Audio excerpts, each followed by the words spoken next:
Welcome everyone, मैं हूं उमेश शर्मा और एक बार फिर से सिंपल साइंस में आप सभी का स्वागत करता हूं। आज मैं आपके लिए लेकर आया हूं कक्षा 10वीं विषय गणित का सीजीपीएससी का आदर्श प्रश्न पत्र सीजी बोर्ड का सैंपल क्वेश्चन पेपर या आदर्श प्रश्न पत्र का के हल का भाग 2। इसके हल का भाग 1 हमारे चैनल पर उपलब्ध है। आप उसमें जाकर कॉन्सेप्ट्स को बहुत आसानी से समझकर उनको कैसे अप्लाई करना है क्वेश्चंस में वो सीख सकते हैं और बोर्ड एग्जाम्स की तैयारियों में हमारे साथ बने रह सकते हैं। तो आज हम करेंगे भाग 2। हमारे चैनल के साथ बने रहिए। बोर्ड एग्जाम की तैयारियों के लिए हमारे चैनल को सब्सक्राइब करिए, हमारे कंटेंट को लाइक करिए, हमारे कंटेंट को अपने दोस्तों के साथ शेयर करिए और जिन प्रश्नों में आपको दिक्कत है उसके समाधान के लिए उनको हमारे चैनल पर कमेंट करिए। हम ज़्यादा से ज़्यादा वीडियोस आपके बोर्ड एग्जाम की तैयारियों के लिए लाने की कोशिश कर रहे हैं 9वीं से 12वीं कक्षाओं के लिए, और हमारा प्रयास रहेगा कि हम बोर्ड एग्जाम की तैयारियों तक आपके साथ बने रहें और आपको बहुत अच्छे मार्क्स से स्कोर कराने में आपकी मदद करें बेसिक्स कॉन्सेप्ट्स को क्लियर करके। तो चलिए आज हम शुरू करेंगे भाग 2 सीजी बोर्ड का आदर्श प्रश्न पत्र 2025-26 का। इसका पहला भाग हमारे चैनल पर अपलोड हो चुका है जिसमें हम लोगों ने प्रश्न क्रमांक 9 तक किया था। आज हम करेंगे प्रश्न क्रमांक 10 से आगे के प्रश्न। प्रयास करेंगे कि इसको हम 3 भाग में पूरा कंप्लीट कर लें। पहला भाग हो चुका है, दूसरा भाग आज 40-45 मिनट का, 30 से 45 मिनट का मैं बनाने का प्रयास करूंगा और उसके बाद आखिरी भाग में इसको पूरी तरह से कंप्लीट करने का प्रयास करूंगा। चलिए आज शुरू करते हैं प्रश्न क्रमांक 10। प्रश्न क्रमांक 10 में दिया हुआ है आपको, ये आपका प्रश्न है कि √3 tan theta minus 2 sine theta, √3 tan theta minus 2 sine theta is equal to 0 को हल कीजिए। तो इसको हल करने के लिए हम दो तरीके से हल कर सकते हैं। इसको √3 sine theta by cos theta minus 2 sine theta बराबर 0। इसको हल करने पर साइन थीटा पहले हम कॉमन ले लेंगे, यहाँ पर बचेगा हमारा √3 बाय कॉस थीटा ऋण 2 बराबर 0। तो यहाँ पर से हमारे पास दो उत्तर आ जाते हैं। पहला उत्तर हमारा हो जाता है कि साइन थीटा बराबर 0 यदि हमको दो गुणांक मिलते हैं और वो बराबर 0 होता है, दो a गुणित b बराबर 0, तो इसका दो हल होता है, या तो a 0 होगा या b 0 होगा। तो इसी प्रकार से यहाँ पर दो गुणांक मिले तो या तो साइन थीटा 0 होगा, थीटा बराबर 0 डिग्री होगा, या √3 बटा कॉस थीटा ऋण 2 बराबर 0 होगा। इसको हल करते हैं तो ये हो जाएगा √3 ऋण 2 कॉस थीटा बराबर कॉस थीटा गुणित 0, तिर्यक गुणा करने पर वो 0 हो गया। उसको हल करने पर √3 ऋण 2 कॉस थीटा बराबर 0। तो 2 cos theta right hand side ले गया मैं, 2 कॉस थीटा बराबर √3, 2 को नीचे ले आए तो कॉस 3 बराबर √3 बटे 2, और कॉस थीटा में √3 बटे 2 वर्गमूल 3 का बटे 2, ये किसका मान होता है? कॉस 30 डिग्री का मान होता है, कॉस 30 डिग्री का। तो यहाँ पर आ गया आपका थीटा बराबर 30 डिग्री। तो इसका आप दो हल ले सकते हैं, एक थीटा बराबर 30 डिग्री या थीटा बराबर 0 डिग्री। इस प्रकार से एक हल बना सकते हैं। और दूसरा हल इसका किस प्रकार से बनेगा? दूसरा हल ज़्यादा आसान होगा। इसको आप करिए √3 tan थीटा बराबर 2 साइन थीटा, जो सामान्य सा तरीका होगा √3 बटे 2, tan थीटा को हम कर लेते हैं साइन थीटा बटे कॉस थीटा बराबर sine theta. Sine theta cut गया, कॉस थीटा तिर्यक गुणा होकर ऊपर गया, कॉस थीटा बराबर √3 बटे 2 बराबर कॉस 30 डिग्री 30 अंश, कॉस कॉस कट गया मान लीजिए, तो थीटा बराबर 30 अंश। इस प्रकार से भी हल कर सकते हैं, लेकिन पहला वाला जो तरीका था जिसमें आपके दो उत्तर आ रहे थे वो ज़्यादा सही तरीका था। अगले प्रश्न की तरफ बढ़ते हैं। प्रश्न क्रमांक 11।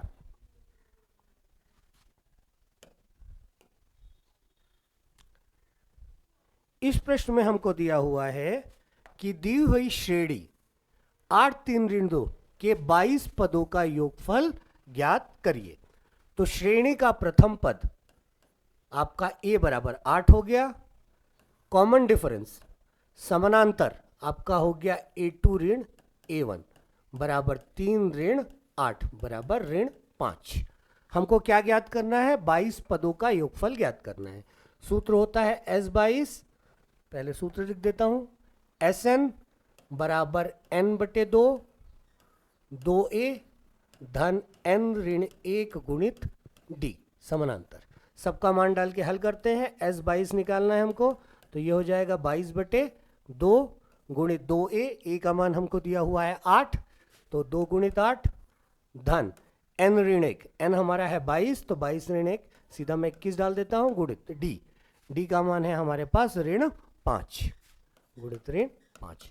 इसको हल करते हैं तो 22/2 हो गया हमारा 11, 8 दूनी 16, 16 ऋण 21 पंचे हो गया 105, तो 16 से 105 घटाने पर हमको मिला 11 गुणित 15 घटाए तो मिला 90, 89 ऋण 89। इसको हल करने पर ऋण में मिलेगा 11 यानी 99, हासिल आ गई 9, 11 88 और 9 8 9 7 तो 97, ऋण 979। इस श्रेणी के 22 पदों का योगफल होगा ऋण में 979। अगले प्रश्न की तरफ बढ़ते हैं। बहुत सिंपल सा प्रश्न था, इसमें हमको n पदों का योगफल निकालना था, जिसके लिए हमको श्रेणी दी हुई थी। श्रेणी दी हुई है मतलब हमको प्रथम पद और समानांतर दोनों दिया हुआ है। प्रथम पद पहला पद ले लिया, समानांतर द्वितीय पद ऋण प्रथम पद से मिल गया। सभी मानों को सूत्र में डाल दिया और हल करने पर हमको मिल गया ऋण 979। आगे बढ़ते हैं अगले प्रश्न की तरफ। हमारा अगला प्रश्न है, दो क्रमागत प्राकृत संख्याओं के वर्गों का योग 85 है। तो माना की संख्या, पहली संख्या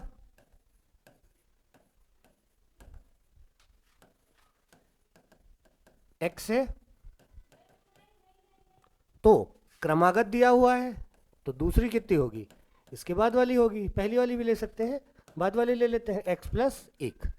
अब बोल रहा है कि दोनों के वर्गों का योग 85 है, मतलब x का वर्ग धन x धन 1 का वर्ग, दोनों के वर्गों का योग 85 है। तो हमको क्या निकालनी है? दोनों संख्याएं x और x धन 1 का मान निकालना है। हमको ये कंडीशन दिया हुआ है, इसको हल करेंगे तो हमको मान मिल जाएगा। x का वर्ग अपनी जगह पर, इसमें a धन b का वर्ग का सूत्र लगाएंगे, तो a का वर्ग धन b का वर्ग धन 2ab गुणित 1 होगा तो 2x ही रहेगा, बराबर 85। सबको एक तरफ ले आते हैं, ये x धन x का वर्ग धन x का वर्ग 2x का वर्ग हो गया। इसके बाद मैंने 2x को लिख लिया और 1 ऋण 85, सीधा मैं ऋण 84 कर लेता हूँ, बराबर 0। इसमें से 2 कॉमन निकाल सकते हैं, x का वर्ग धन x ऋण 4 दूनी 42 बराबर 0। इसको आगे हल करते हैं तो 2 तो 0 हो नहीं सकता, मतलब x का वर्ग धन x ऋण 42 0 होगा। इसको मध्य टर्म, मध्य वाले पद को तोड़ने वाली विधि से अगर हम बनाएं तो x का वर्ग क्या आएगा भाई? हमको दो ऐसी संख्याएं चाहिए जिनका की योग होना चाहिए आपका यहाँ पर a बराबर 1, b बराबर 1, c बराबर ऋण 42। तो योग होता है b के बराबर, मतलब 1 होना चाहिए, और गुणन उन दोनों संख्याओं का कितना होना चाहिए? ऋण 42 होना चाहिए। तो 7 छिक्के 42, ठीक है। अब इसमें से एक को ऋणात्मक लेना है, योग धन चाहिए, तो 7 और ऋण 6 लेने पर हमारा काम चल जाएगा। तो यहाँ पर हम लिखेंगे x का वर्ग धन 7x ऋण x ऋण 42 बराबर 0। ये दो पद हम लोगों ने कैसे निकाले? हम लोगों ने दो ऐसी संख्याएं निकालनी है जिसका योग होना चाहिए b के बराबर, जो कि यहाँ पर 1 है, और गुणन होना चाहिए a गुणित c के बराबर, जो कि ऋण 42 के बराबर है। तो ऐसी दो संख्याएं होती हैं 7 और ऋण 6। अब इन दोनों में से आपका x निकल गया बाहर, x धन 7, इन दोनों में से आपका ऋण निकल गया, ऋण 1 निकाल लीजिए। कुछ कहीं पे कुछ गड़बड़ है, 7 और 6 लिए थे ना, हाँ, तो यहाँ पे 6 है, तो इन दोनों में से आपका ऋण 6 कॉमन निकल जाएगा, बचेगा x धन 7 बराबर 0। अब यहाँ पर से x धन 7 दोनों में से फिर से कॉमन निकल गया, x ऋण 6 बराबर 0। तो इसको हल करने पर या तो x बराबर ऋण 7 आएगा या तो x बराबर 6 आएगा। प्राकृत संख्या बोला है इसलिए ऋण 7 को हम नहीं लेंगे। क्यों नहीं लेंगे? क्योंकि प्रश्न में हमको दिया है प्राकृत संख्या। प्राकृत संख्याएं होती है धनात्मक, तो आपकी संख्या हो जाएगी x बराबर 6 और x धन 1 बराबर 7। ये वो दो प्राकृत संख्याएं हैं जो कि क्रमागत भी है और दोनों के वर्गों का योग 85 है। सामान्य सा प्रश्न था। दो क्रमागत मतलब x और x धन 1, y भी ले सकते हैं। प्राकृत संख्याओं का वर्ग का योग, इन दोनों के वर्गों का योग बराबर 85 दिया था। इसको हल करने पर हमको एक वर्ग समीकरण मिलेगा। इस वर्ग समीकरण को हल करने पर हमको x के दो मान मिलेंगे। एक मान ऋणात्मक होगा इसलिए उसको नहीं लेंगे क्योंकि प्राकृत संख्या दिया हुआ है प्रश्न में। दूसरा मान 6 मिलेगा तो x धन 1 का मान 6 धन 1 मिल जाएगा। तो ये दो संख्याएं हमको इस प्रकार से मिल जाएंगी। बढ़ते हैं अगले प्रश्न की तरफ। अभी हम लोगों ने किया था प्रश्न क्रमांक 12, अब बढ़ते हैं प्रश्न क्रमांक 13 की तरफ। नहीं, 12 में एक आपको और में ऑप्शन और दिया है, अथवा ऑप्शन दिया हुआ है, ये इसको भी हल करते हैं। इसमें क्या बोल रहा है, 2 अंकों की एक संख्या, 2 अंक वाली आपको एक संख्या दी हुई है, इसका 7 गुना अंकों को पलटने पर बनने वाली संख्या के 4 गुना के बराबर है। 2 अंकों वाली संख्या लेते हैं तो कैसे लेते हैं कि इसमें हम प्लेस वैल्यू के हिसाब से, इकाई दहाई के हिसाब से लेते हैं। तो माना कि इकाई संख्या बराबर x हो गया और दहाई संख्या जो मैंने ली उसको y ले लिया, तो मेरी संख्या बन गई, क्योंकि दहाई जगह पे y है तो 10y धन x, ये मेरी संख्या बन गई। बहुत सिंपल सा प्रश्न है। इसमें 2 अंकों की संख्या लेनी है। 2 अंकों की संख्या जैसे हम लेते हैं 21, तो इसमें इसको इकाई स्थान और इसको दहाई स्थान कहते हैं। और इसको हल करने का तरीका क्या होता है, 2 गुणित जो उसकी संख्या मान है धन 1 गुणित जो उसका संख्या मान है। तो उसी प्रकार से मैंने इकाई संख्या में x और दहाई संख्या में y लिया, तो मेरी संख्या बन गई 10y धन x। अब प्रश्नानुसार 7 गुना ये संख्या, 7 गुना जो मेरी संख्या थी 10y धन x, वो अंकों को पलटने पर, जैसे मैंने 21 को 12 कर दिया तो क्या हो गया, ये 1 गुणित 10 धन 2 हो गया। उसी प्रकार से अंकों को पलटने पर ये हो जाएगा 10x धन y। ये जो संख्या बनी इसके 4 गुना के बराबर, और अंकों का योग 3 है। x धन y का मान 3 के बराबर है। ठीक है, हमको 2 समीकरण मिल जाएंगे। इसको मान लीजिए प्रथम समीकरण मान लेते हैं। अंकों का योग 3 है जो, ये प्रथम समीकरण। द्वितीय समीकरण हमारा यहां से बनेगा 70y धन 7x बराबर 40x धन 4y। इसको हल करेंगे, x वाले टर्म्स को इसको इधर ले आता हूं तो 40x ऋण 7x बराबर 33x बराबर, y को इधर ले आता हूं 70y ऋण 4y बराबर 66y। 33 से 2 गुना में कटा तो x बराबर 2y, और पहला हमको दिया हुआ था x धन y बराबर 3। इसको x धन y बराबर में डालने पर हमको मिला 2y धन y बराबर 3, तो 3y बराबर 3, y बराबर 1 हो गया। यदि y बराबर 1 है तो x बराबर 2y है, x बराबर 2 हो गया। तो यहाँ पर जो हमको संख्याएं मिली, इसका हल मिला हमको, दहाई जगह पे होगा हमारा 1 और इकाई जगह पे होगा हमारा 2। हमारी संख्या थी 10y धन x, या फिर यहाँ पर 10 गुणित 1 धन 2 बराबर 12। तो जो संख्या हमको चाहिए थी वो संख्या हमारी आएगी 12। सामान्य सा प्रश्न था ये, बहुत 2 अंकों वाली संख्या थी, तो उसमें इकाई और दहाई स्थान की संख्या हमको चुनना था। x y में से कोई भी ले लेते हैं तो हमारी संख्या बन जाती है 10 गुणित जो दहाई स्थान पे है धन इकाई स्थान की संख्या। इसको पलटने पर क्या बनेगा, 10 गुणित, पलट जाएंगे x और y।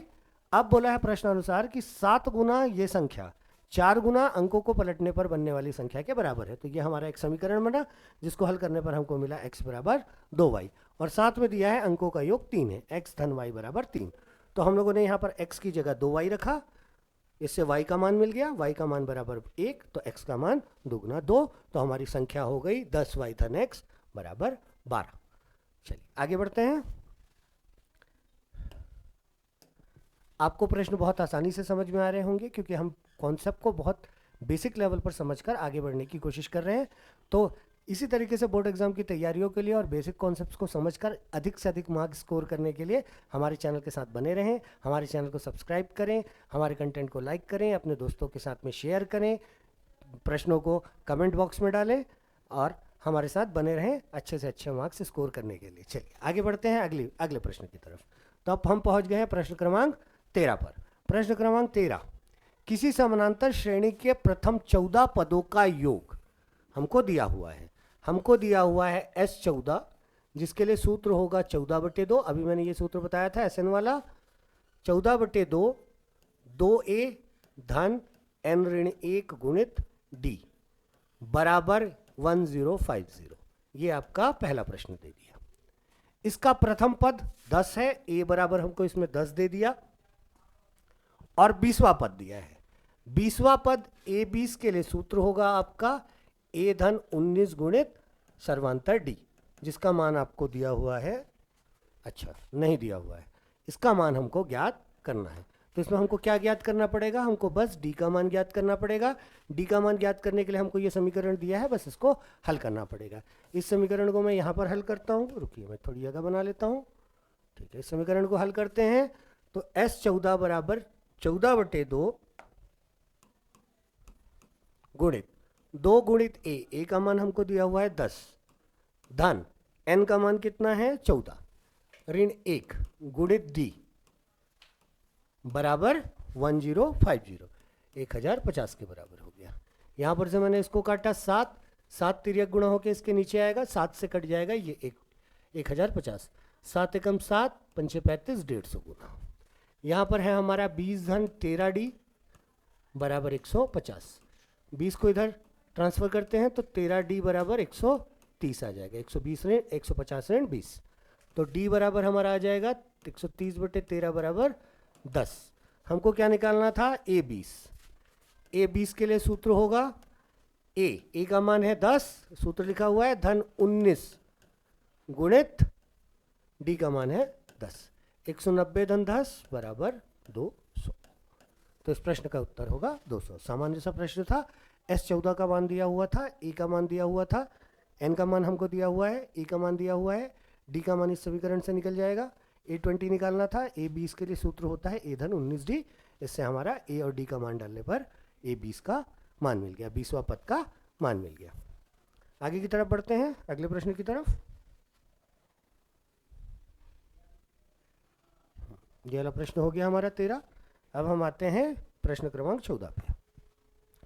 निम्न सारणी की मध्यिका निकालिए। मध्यिका क्या होती है, एकदम केंद्र में जो मान आता है उसको मध्यिका कहते हैं। मध्यिका के लिए इस प्रकार की वर्गांतर वाली जो रहती है उसमें हमारे लिए सूत्र होता है m बराबर l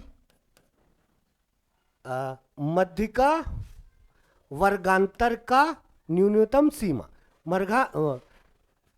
मध्यिका वर्गांतर की न्यूनतम सीमा धन n/2 ऋण c/f गुणित h। मध्यिका के लिए यह फॉर्मूला होता है।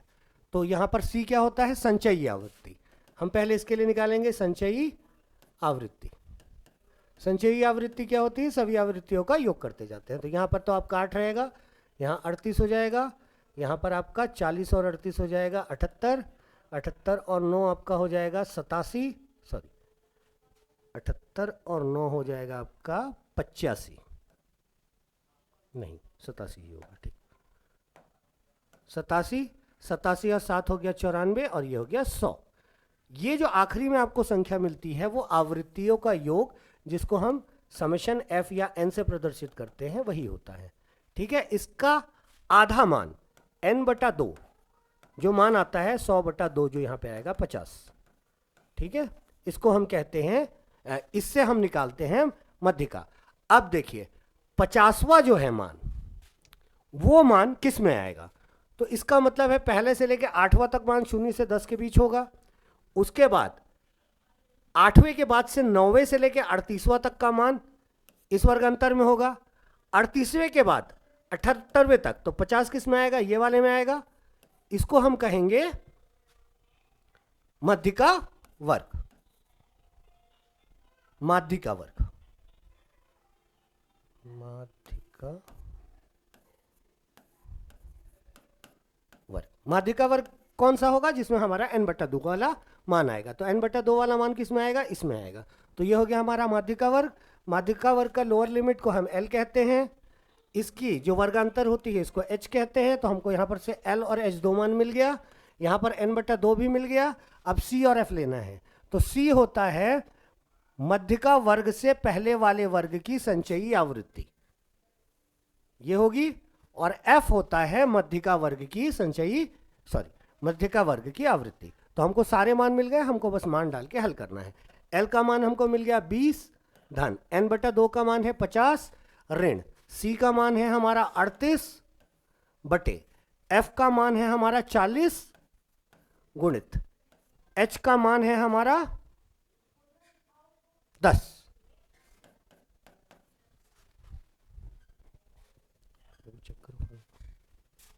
यहां पर ये जो c होता है, एक बार और फॉर्मूले को रिकॉल कर लेते हैं, चेक करो, एक बार और फॉर्मूले को रिकॉल करते हैं। m बराबर l धन n/2 ऋण c बटा f गुणित h होता है, जहां पर n/2 तो आपका आवृत्तियों का योग बटा 2 50 हो गया। इससे हमको पता चलता है मध्यिका वर्ग कौन सा है। ठीक है, अब हमको क्या क्या देखना है, हमको l मिल गया, n/2 मिल गया, h मिल गया। मेन हमको इसमें चुनाव करना है c और f का। तो c क्या होता है, c होता है मध्यिका वर्ग से पहले वाले वर्ग की संचयी आवृत्ति, नहीं संचयी आवृत्ति, मैं इसको बोल रहा था, यहां पर थोड़ा कंफ्यूजन हो रहा है कि c कहां पे लेना है और f कहां पे लेना है। चेक लो, संचयी आवृत्ति हमको लेना है इसी वर्ग का कि इससे पहले वाले वर्ग का। हाँ कुछ नहीं, रुक जाओ, हो गया है तो उसको कट करना पड़ेगा मुझे। सिंपल सा ये देखो कि c कौन सा लेते हैं, c मीडियन क्लास से पहले वाले क्लास का लेते हैं कि, एक बार फॉर्मूला देखो ना, फॉर्मूला फॉर मीडियन, जल्दी से देखो, मीडियन याद है मेरे को फॉर्मूला, बस उस CF में मैं थोड़ा कंफ्यूज हो रहा हूँ, कट करना पड़ेगा यार इसको।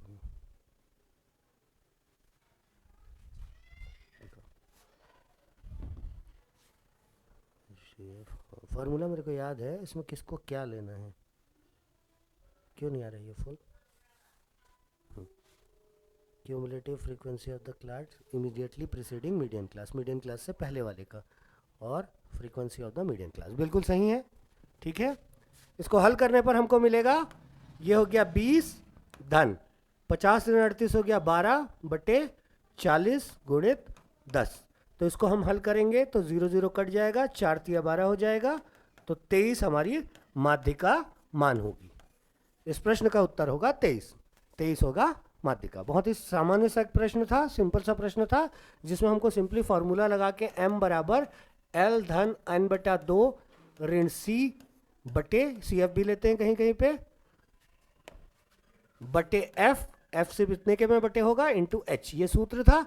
l क्या होता है, माध्यिका वर्ग, पहले हम लोगों ने माध्यिका वर्ग निकाला, माध्यिका वर्ग के लिए हमको n/2 बराबर 50 हम लोगों ने निकाला था। इसको हल करके यहाँ पर संचयी आवृत्ति बनाई थी सबकी, 50 किस में आ रहा था हमारा, 20 से 30 वाले में आ रहा था, तो l का मान हो गया हमारा 20, h का मान हो गया वर्गांतर 10, यहाँ पर जो संचयी आवृत्ति आई 38, ये हमारा c हो गया, ये हमारा f हो गया। सारे मान को हल करने पर हमारा मान आया, हमारा आंसर आया 23, जो कि 20 से 30 के बीच में आता है। अगले प्रश्न की तरफ बढ़ते हैं।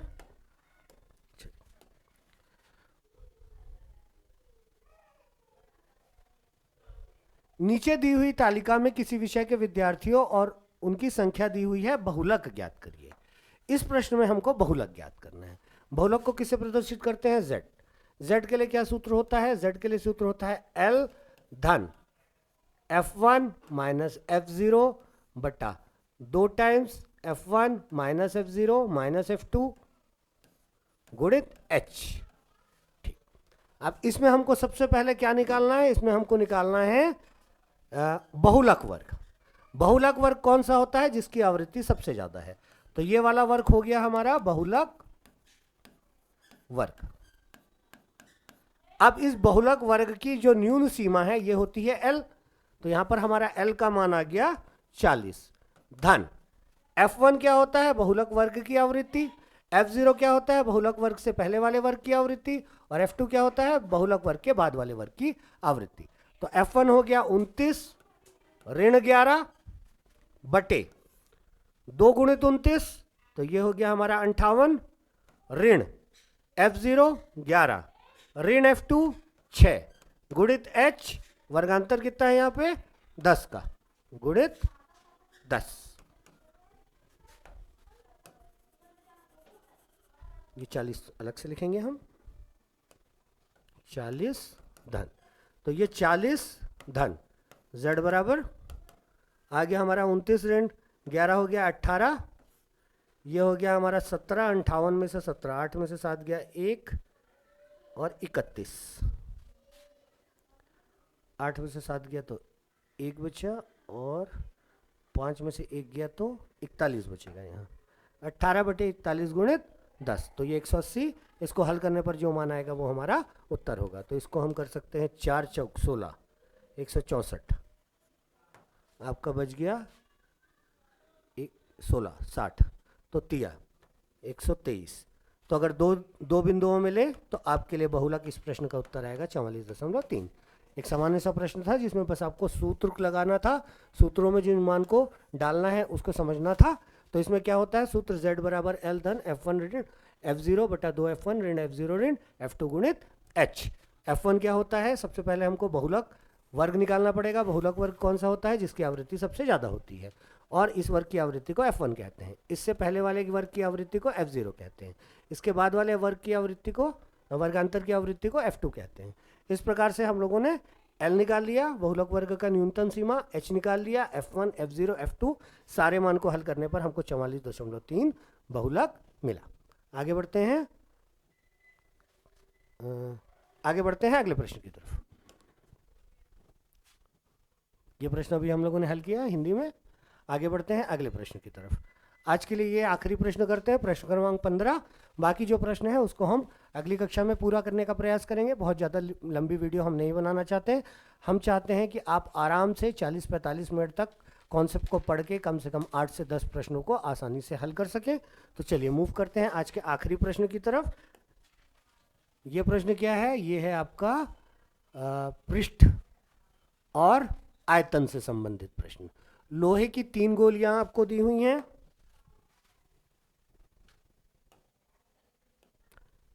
इस प्रश्न में आपको लोहे की 3 गोलियां दी हुई हैं जिनकी त्रिज्या आपको दी हुई है। लोहे की 3 गोलियां जिनकी त्रिज्याएं 6, 8 और 10 है, उनको पिघलाकर एक ठोस गोला बनाया जाता है और बनाए गए गोले की त्रिज्या ज्ञात कीजिए। तो देखिए यहाँ पे एक सिंपल सा कॉन्सेप्ट होता है।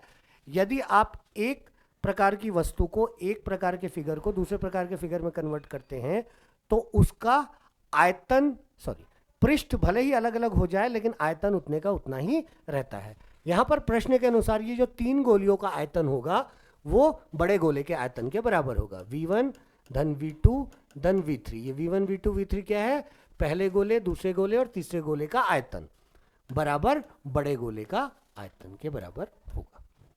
तो अगर मैं बड़े गोले के त्रिज्या को r मानूं तो बड़े गोले का आयतन हो जाएगा 4/3 पाई r का क्यूब। जहां r त्रिज्या होगी, V1 होगा 4/3 पाई r1 का क्यूब धन 4/3 पाई r2 का क्यूब धन 4/3 पाई r3 का क्यूब। तीनों में से 4/3 पाई कॉमन निकल के कट जाएगा। r1 का क्यूब धन r2 का क्यूब धन r3 का क्यूब बराबर r क्यूब के बराबर होगा। r1 होगा 6 का क्यूब धन 8 का क्यूब धन 10 का क्यूब बराबर r का क्यूब। तो ये तो हमारा सीधा 1000 हो गया। 8 का क्यूब हो गया 64 गुणित 8, 8 64 गुणित 7, 8 चौक 32, 80 लग गई 3, 8 छक्के 48 और 3 51, 512 और इसका होता है 216। तीनों को योग करने पर 6 2 8 मिला, 1 1 2 2 मिला, 5 2 7 मिला, 1 7 2 8। ये हो गया r का क्यूब। ये किसका होता है भाई, ये होना चाहिए 6 8 10 से तो बड़ा ही होना चाहिए, 12 का तो नहीं होना चाहिए। चलिए इसको फैक्टराइज कर लेंगे। क्यूब निकालने के लिए क्या करते हैं हम, इसको फैक्टराइज करते हैं, इसका लघुत्तम निकाल लेते हैं। 1 7 2 8 किसी बड़ी संख्या से मैं कोशिश करता हूँ। 8 से जाएगा क्या, 10 से, 4 से ट्राई करता हूँ। चलिए 4 चौक 16, 4 तिया 12 और 2 432। एक बार और 4 से, तो 4 एकम 4, 3 नहीं जाएगा 0, 4 16, 4 8 32, 8 चौक 32, 108। अब इसको 2 से करके देखता हूँ, तो 2 से करने पर ये कितना आ जाएगा, 54 आ जाएगा। 54 मतलब 2 से फिर करूँगा तो 27 आ जाएगा। तो ये हो गया वो बड़े गोले के आयतन के बराबर होगा। सूत्र लगाया तो हमारा बड़े गोले का आयतन बराबर R1 का क्यूब प्लस R2 का क्यूब प्लस R3 का क्यूब सूत्र से ये समीकरण बना। इसको हल करने पर हमको R का मान मिल गया। तो आज हम यहीं पर बस करते हैं, यहीं पर अपने टॉपिक को कंप्लीट करते हैं। प्रश्न क्रमांक 15 पर प्रश्न क्रमांक 16 से अंतिम प्रश्न तक हम अगले वीडियो में कवर करेंगे। तब तक के लिए हमारे साथ बने रहें। बोर्ड एग्जाम्स की तैयारियों के लिए हमारे चैनल को सब्सक्राइब करें, हमारे कंटेंट को लाइक करें, अपने दोस्तों के साथ शेयर करें, टॉपिक्स को कमेंट करें और बोर्ड एग्जाम में बहुत अच्छे मार्क्स सिक्योर करने के लिए हमारे साथ बने रहें। तो मिलते हैं अगले वीडियो में, तब तक के लिए all the very best. Thank you all.